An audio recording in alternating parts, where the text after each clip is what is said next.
Moi c'est Gilles Dagarel, je suis technicien Lead Center Armor. Le contrôle machine à traire OptiTraite, qu'est-ce que c'est? Donc c'est un contrôle qui a à faire tous les 1 an.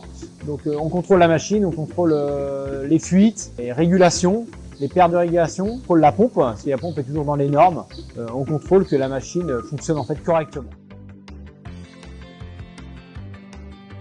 Je suis Alexis chez nous qui débute dans les contrôles. Donc là on est en train de finir sa formation sur le terrain, il a une formation théorique. Donc là je le supervise pour voir s'il a des questions à me poser. C'est lui qui fait tout et là je suis là vraiment pour l'aider s'il est perdu ou s'il sait plus certaines choses. Donc bonjour, moi c'est Alexis Rousseau, technicien Lely. Donc là je suis en formation OptiTraite, en fin de parcours de formation où en fait j'ai déjà contrôlé 5 robots sur les 10 à faire en binôme. Et ensuite je pourrais être, après un contrôle avec le CrossFit, je pourrais être autonome lors des contrôles OptiTraite. Donc là je viens de mesurer la pulsation sur les manchons du robot.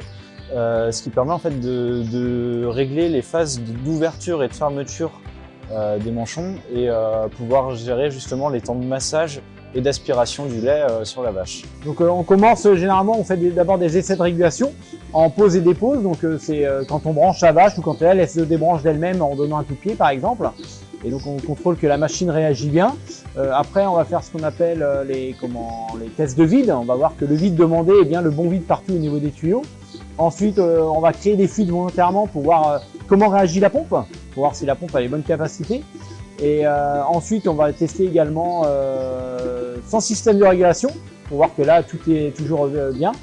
Et après, on va tester la pompe, voir sa capacité. On va la tester et pareil, on va lui créer des fuites pour la tester au maximum.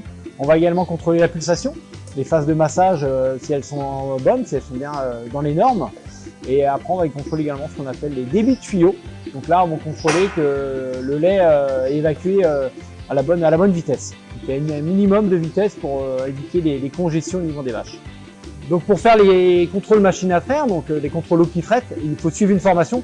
Donc c'est une formation d'1 semaine. Et donc une fois que tout ça est validé, on peut faire toutes les marques. L'avantage, nous, de faire nos robots, nos machines qu'on connaît, c'est que s'il y a un problème sur la machine, on le décèle tout de suite et on peut intervenir directement. Si c'est vrai que c'est une intervention faite par un organisme extérieur, et ben du coup on régénère une intervention et nous on intervient suite à cet organisme pour pallier aux pièces qui seraient à changer. Donc du coup on a fini le premier robot, donc là on attaque le deuxième robot, donc on va faire le contrôle exactement comme sur l'autre. Parce que donc quand il y a une seule pompe à vide pour 2 robots, ben, on est obligé de faire un robot puis l'autre robot après. Donc voilà.